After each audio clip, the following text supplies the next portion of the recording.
G'day, welcome to another episode of Door Number C. I'm your host, Caleb, and today we're going to be having a little look into the world of opinions. Alright, so me, like everybody else in the world, are wrong about stuff. Everything I say, quite frankly, could quite possibly be bullshit. Then again, maybe I've been wrong enough times that maybe I'm finally onto something. And I do just a shitload of research. Also, regardless, not irregardless because that's not a word, of whatever I'm talking about, I'm not some omnipotent god with a wealth and breadth of knowledge from every possible angle. So, there's going to be stuff that I just don't know. Stuff that I'll disagree with over time, and then stuff will change when new data surfaces. There's going to be stuff I didn't even know I didn't know. And this is true with every facet of my life. I'm hardly even an expert on myself, considering how privy we all are to confusion, delusion, and reinforced with a defense mechanism of self-imposed ignorance. You got confirmation bias, the backfire effect, cognitive dissonance, and a lifetime of mood programming. So with all that said, there's this idea that I've always loved, but I've only just recently discovered. What I'm talking about is best described by Leonardo da Vinci, and he says, "The greatest deception men suffer is their own opinions." Harlan Ellison, a prolific and cantankerous science fiction writer, is quoted with saying, "You are not entitled to your opinion. You are entitled to your informed opinion.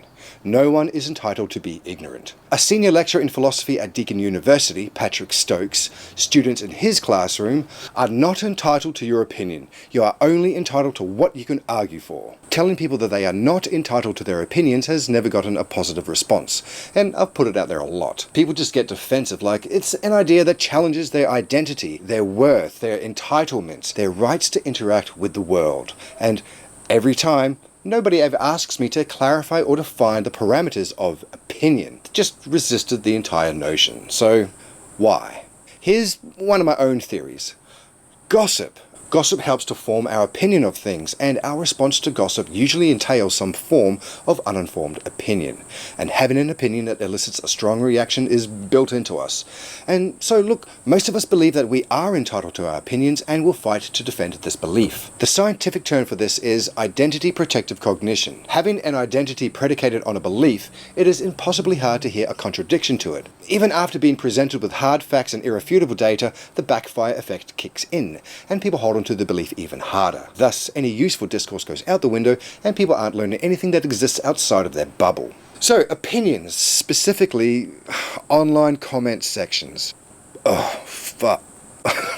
Fuck. Having been subjected to the comment section in nearly everything on the internet has exhausted me, to the point where I actually had to create a character that embodies all the hate just so I could vent the toxicity I absorbed. And look, you can't just say, "Just don't look. Because words, hit me in the face. Try looking at something with the word written on it and not instinctively read it. Well, look, I can't. And also because I have a personality type that can't let shit go.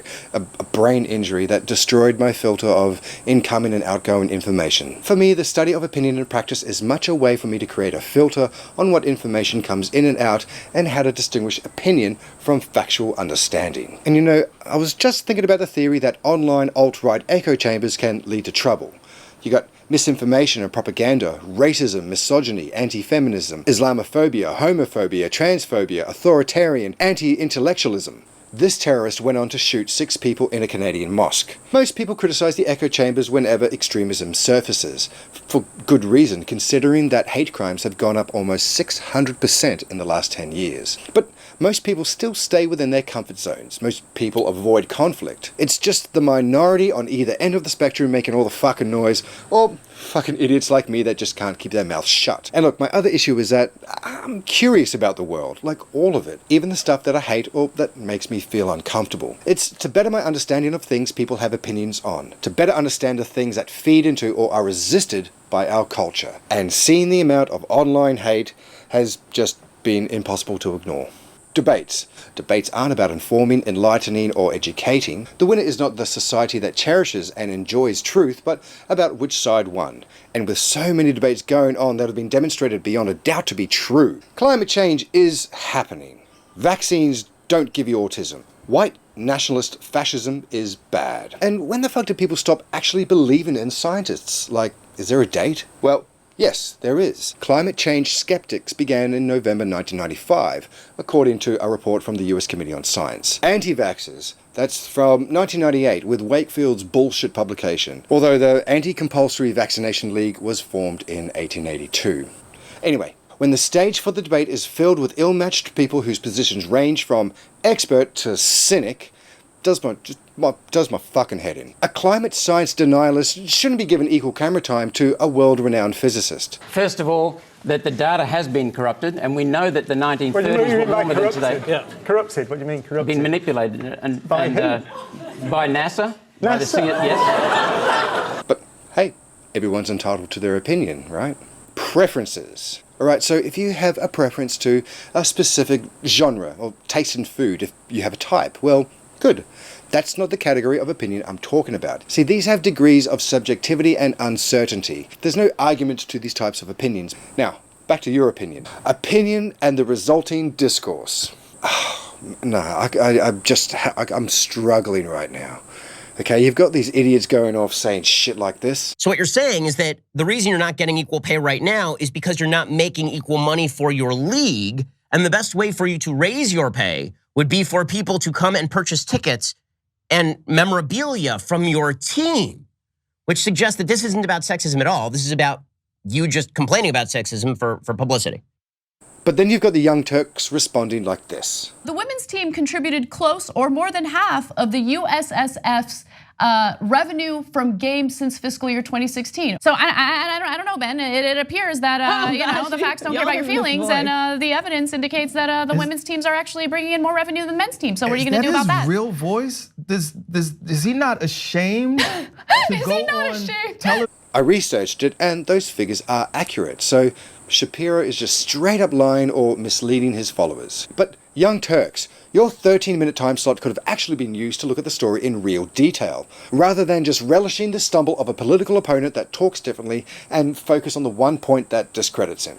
Those figures that you mentioned only account for a quarter of US soccer's total operating revenue. The rest is from broadcasting and sponsorship. And according to new reports, a new bargaining agreement raises the female soccer players' pay from 38% to 89%. But as the male and female teams have different collective bargaining agreements, one-to-one pay is impossible. Women look to earn more than the men due to their success and the men's failure. But women had to bargain for salary security and bonuses, while men already get it from their team. And while issues like playing on non-grass fields, flying coach while men fly charter, the ticket prices, marketing efforts, and broadcast platforms are still being fought against, it's pretty far from equal and even more complicated. And to make it even worse, US soccer is a non-profit and exempt from taxation because it serves a social service. On the international stage, men bring in an exorbitant amount from FIFA, but it is up to US Soccer Federation how it's distributed. Oh, Jesus, fucking economics just does me head in. Right? And especially when the figures are this big to watch people kick a ball with their foot. And look, there's been industrial actions, strikes, lawsuits, and shit is slowly changing.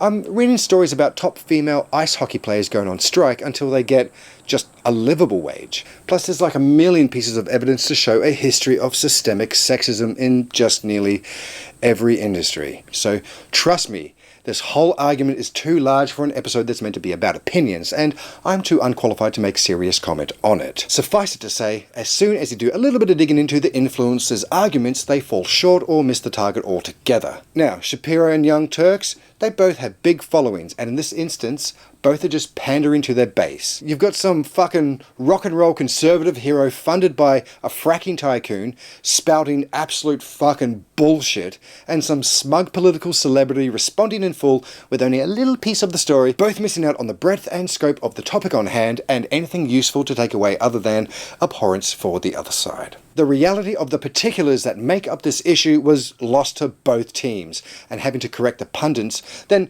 only to turn around to have to correct the progressives that challenge him is just fucking...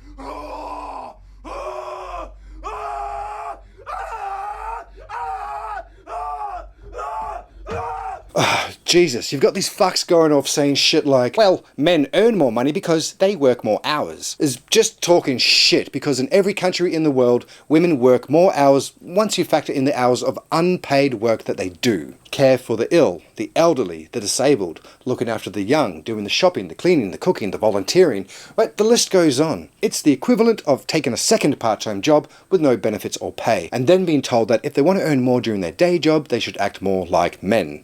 But you know what?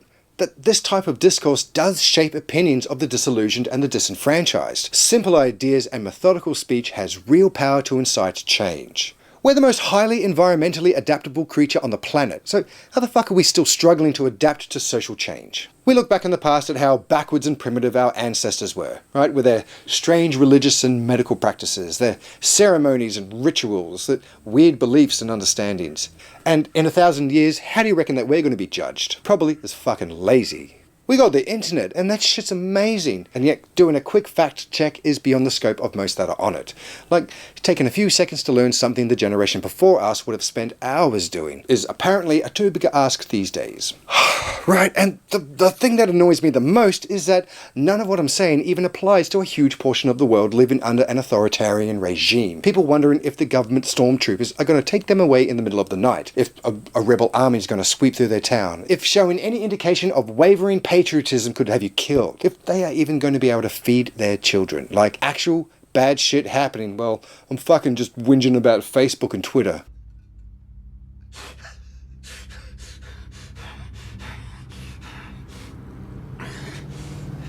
Yeah, I'm done. I'm done. Let's just try and get on with our lives, eh? Alright, my name's Caleb, this is Door Number C. Join me next time when we talk about, I don't know, stuff. Goodbye.